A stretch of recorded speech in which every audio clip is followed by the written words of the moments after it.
I bought a slipper orchid at Jiangua Flower Market and brought it home. How should I take care of it after I get home? Today we're going to tell everyone after we bring it home, just place it indoors. Indoors is fine, you can put it anywhere indoors that looks nice to you. How often should I water it? You just need to pay attention. See here. Pick it up and feel the bottom of the pot. When the bottom is dry, then we should water it. Water it thoroughly. Like this. Under the faucet, just water it this way. Water it thoroughly, then let it drain. After it's drained, put it back in your container. You can place it in a basket. Just set it somewhere nice at home. As for our orchid, don't water it too often while it's blooming. Wait until it feels dry. Then water, sometimes even once a week, or every 5 days is enough. The more often you water it, the faster the flowers will fall. Watering less will make the blooms last longer for a slipper orchid. It can bloom for about 1 to 2 months after the flowers fade. You can repot it. Today I'll show you how to repot it. First, we remove the old pot and take it off. Then remove the old medium as well. We don't keep the old medium, we'll replace it with fresh medium and a new pot. If you think it's a shame to throw away the old medium, you can dry it out and still use it. Basically, it's still in pretty good shape, so you can sun dry it out and still use it. Now we're repotting into fresh medium. What we need today, it was just a basin 3 and a 3.5 inches pot, a larger one. Then we've prepared this bark, North American white fir bark. We soaked it in water overnight, so it's already a bit moisture absorbent. And it smells great. Very fresh orchid bark. We're using this 3.5 inch pot now. Okay, first put a little at the bottom, then place it back in here. It can sit in the middle, leave some gaps in the middle, and plant it straight and fill it up. Then just do this and shake it a bit, or if you prefer, you can use a more beautiful ceramic pot because this coarse bark.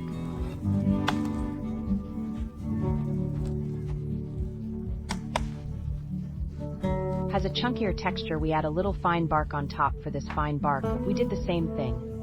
We soaked it too. I soaked it in water overnight, so it's fully absorbed water. Now then we add a little of the fine bark on top. The finer bark helps fill in the gaps, so at the beginning, it won't dry out from lack of moisture. And that's it. That means it's planted properly. Usually when you repot it, the flowers have already faded. Since I'm doing a demo today, the flowers on this one haven't faded yet. So you can still prop it up like this. I'd actually recommend repotting after it finishes blooming, because if you repot it now, its blooming period may be shortened. Today I'm just showing everyone how it's done. Now we still need to water it. When watering, soak it thoroughly as usual, especially your new medium has already been soaked in water, but it still doesn't have enough moisture. So at the beginning you need to water it every day. For at least 3 days. After those 3 days, after 3 or 4 days, the potting medium will have absorbed enough water. After 3 to 4 days, you need to check the bottom of the pot. Water again when the bottom feels dry right after repotting. This medium we shouldn't fertilize it because fertilizer is acidic and it will inhibit root growth.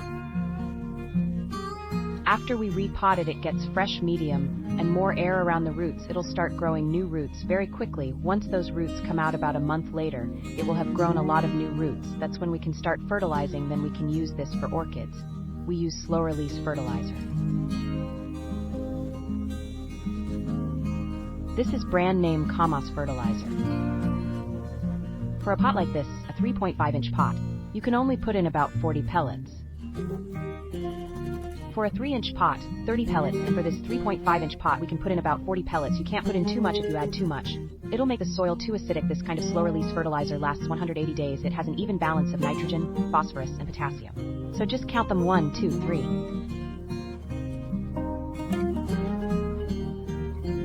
These 15. Then we add another one like this. Okay, that's about 40 pellets. You just place it here beside it. Then it can release evenly when you water it. Since we just repotted this one, we won't fertilize it a month later. You can use this slow release fertilizer.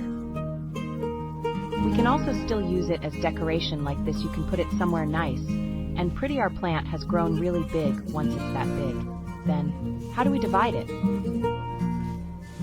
Today, we're going to also show everyone how to divide the plant. Now this pot, I've had it at home for 2 or 3 years. Already you can see I've already repotted it like this 3.5-inch pot earlier. And it bloomed 2 flowers this year. You can see it has already bloomed 2 flowers now. Because it bloomed 2 flowers, it's clearly split into 2 sections. So today we're going to unpot it. So how do we unpot it? Now let's show everyone the old growing medium, also remove it. Keep the tag, it's its ID card. And this. Take it off if this old growing medium, the North American white fir bark, is still a little firm. It can actually still be used if you want to reuse it. Just let it dry in the sun, and you can use it again next time. We should cherish the Earth's resources, so, things that can still be used, try not to throw them away, right? After we dry it in the sun, we can still use it again, okay, see? Like this, right? It's all cleaned up, the node is right here, so we'll start taking it apart from here. Once it's apart, gently separate this root, take it out. That gives us 2 pots. You bought 1 pot, and now you have 2 plants in about a year. They'll probably be about this big. This is the old stump. It's no use anymore, we'll peel this old stump off, now this one here. We've also prepared a 3.5-inch pot. This should be fine. This is also about the right size for a 3.5-inch pot. This one works for me. Then we'll reuse this potting medium later. We also soaked this one in water overnight, white fir bark. So we'll add that in again, this 3.5-inch pot.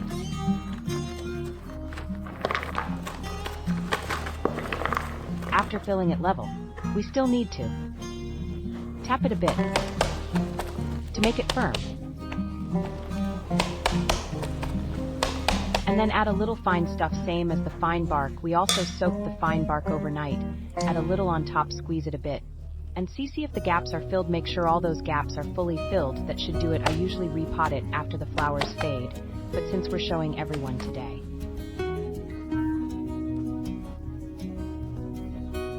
It can still bloom for quite a while, it can still last for 1 to 2 months. So we'd recommend waiting until after flowering to repot. So the bloom time isn't affected that way. The flowers last longer, isn't it beautiful like this? Let's try another pot with this setup. You can use it to display it too. Then you'll end up with 2 pots in this one. Same here. Look at this side and the other side, there's also an old stem. Here we don't want this old stem anymore. A 4-inch pot. See, doesn't this fit perfectly? As for the pot we use, try not to use one that's too large. If it's too big, it'll be hard to control the moisture inside. So something like this, about a 4-inch pot. 4 inches is just right, and as usual, we'll first soak the coarse fir bark overnight, then put it back in like this. When you place it, tap it lightly as you go, tap it, so the mix settles down, the medium stays underneath. Because it has more roots here, I'm worried it might get clogged at the bottom. Since the new growth is here, we'll leave more space in front of the new shoot, and this is the old shoot which won't grow much anymore, so we'll lean it this way, we'll add a bit more of the fine medium. Then tap it well again. Tap it, then gently squeeze it a little. Now look at our new shoot, there's a lot of open space here in front, it'll grow toward this side again, because new shoots usually grow more readily, older shoots are less likely to grow. So we'll just keep it close to the edge here, and now it's a beautiful pot again. After we're done, there's one very important step. Watering it, water it thoroughly, very thoroughly, especially the first time, since our fir bark has been soaked overnight. It's basically fine, but at the beginning, just to make the medium more compact and firm, it's best to water it for a little longer. Like this one we just finished here, we also need to water it thoroughly.